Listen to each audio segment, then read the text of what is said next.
Hey folks, Ashurno Weeder here for Immigration Review. Eu tô com a Marília aqui, minha fiel escudeira. Eu e a Marília, nós entrevistamos clientes 2 por dia. E há uma semana atrás nós entrevistamos um cliente que não teve o visto aprovado. E a gente quer comentar sobre isso. Ele veio pra gente para saber se tinha um waiver, né, Marília? Isso, se tinha um waiver pra ele, né? A situação dele. A situação dele. E ele fez tudo sozinho. O interessante é que ele falou pra gente que ele pensava que não precisava de advogado, isso é bobeira, que é só preencher formulário, né, Marília? É só preencher formulário. Na verdade, ele achou que ele conseguiria fazer tudo sozinho, que a forma como ele estava se planejando para viajar para os Estados Unidos era simples, ele não precisava se preocupar com a legislação, ele não precisava se preocupar com detalhes que são importantes quando uma pessoa está pensando em migrar para os Estados Unidos. Número 1, ele fez várias viagens nos Estados Unidos a trabalho, depois a última viagem ele falou assim, eu quero morar aqui, ele voltou com a esposa para o Brasil e vendeu tudo, né, Marília? Ele foi o primeiro. Alugou o imóvel para outra pessoa, saiu, foi para casa de um familiar, fez tudo que não precisava, que não podia fazer antes de você ter o seu visto aprovado nas suas mãos. Exatamente, comprou passagem já para ir para os Estados Unidos, ou seja, passou a casa dele para frente, comprou passagem e, para piorar a coisa, o visto dele venceria em 1 mês e meio. Ele achou, é fácil, vou tirar meu visto de novo. Era só renovação, ele pensou que não iria passar pela entrevista consular, porque tem um mito na internet que as pessoas falam que, não, renovação não precisa ir para a entrevista consular, na verdade? Tem muita gente indo para a entrevista. Então, ele foi convocado para a entrevista.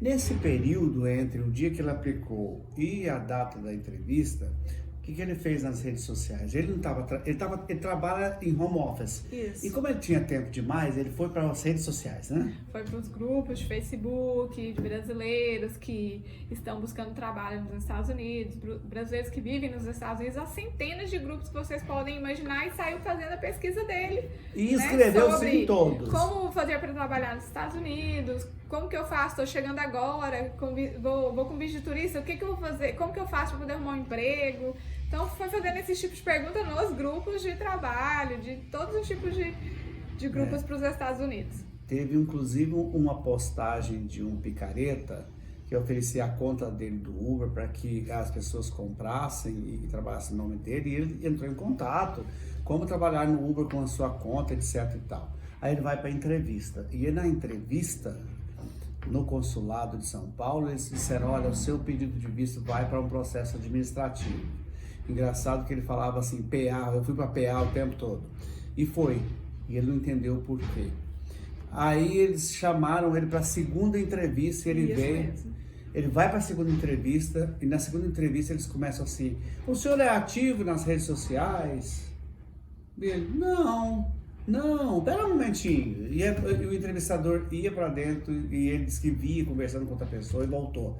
O senhor faz postagem, não foi, Marília? O senhor fez alguma postagem sobre essa viagem para os Estados Unidos? Não! Ou seja, eles estavam só testando ele, e, como falam no Brasil, pôr a corda em volta do pescoço e foi colocando, até que a gente falou assim, na semana passada o senhor postou procurando emprego em Orlando. Aí pronto. Aí ele caiu a ficha e ela deu para ele não só o famoso 214B, mas deu uma misrepresentation, ou seja, uma mentira. Exatamente. E aí ele tentou se justificar, ela falou assim, passar bem, pá, fechou a porta e a portinhola, né, e disse boa sorte, tchau. Eu tenho falado muito com as pessoas, nossos clientes, o governo americano sabe o que você faz, não poste nada, não faça a besteira de dizer igual esse cliente que disse, pensei que eles não olhavam. Exatamente, na verdade eles fazem uma pesquisa, uma varredura sobre o que você pode fazer nos Estados Unidos, quais são as perguntas que você está buscando pelos Estados Unidos. Eles têm um sistema que rastreiam essas postagens e principalmente esses trabalhos que não são legalizados nos Estados Unidos. Então cuidado, esse programa se chama SAVE, ele é um espião de primeira categoria, ele vai achar todas as suas postagens, não adianta pagar, ele vai achar do mesmo jeito. Então, a maneira mais segura é não postar. Por isso que eles estão pedindo suas redes sociais no DS 160. É realmente para procurar.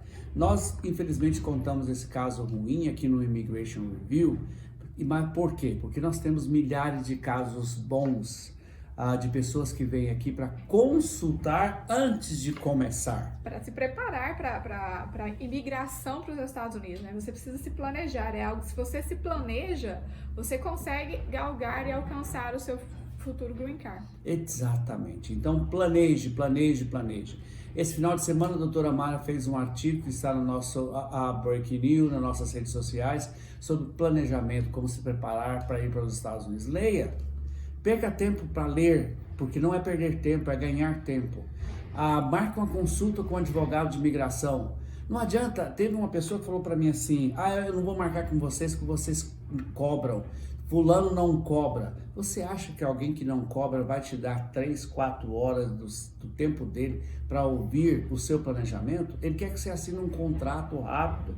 Nós fechamos um contrato essa semana que nós ficamos 3 horas com o cliente e ele falou assim, olha, eu consultei com outro advogado, famoso no Brasil, e ele não cobrou consulta, mas em 30 minutos ele falou, vamos assinar o contrato, o contrato custa quanto? Ele falou, mas eu não estou satisfeito ainda com essa resposta. Se você não assinar o contrato, então eu não converso com você. Ou seja, ele não cobrava, mas estava forçando um contrato. Nós não.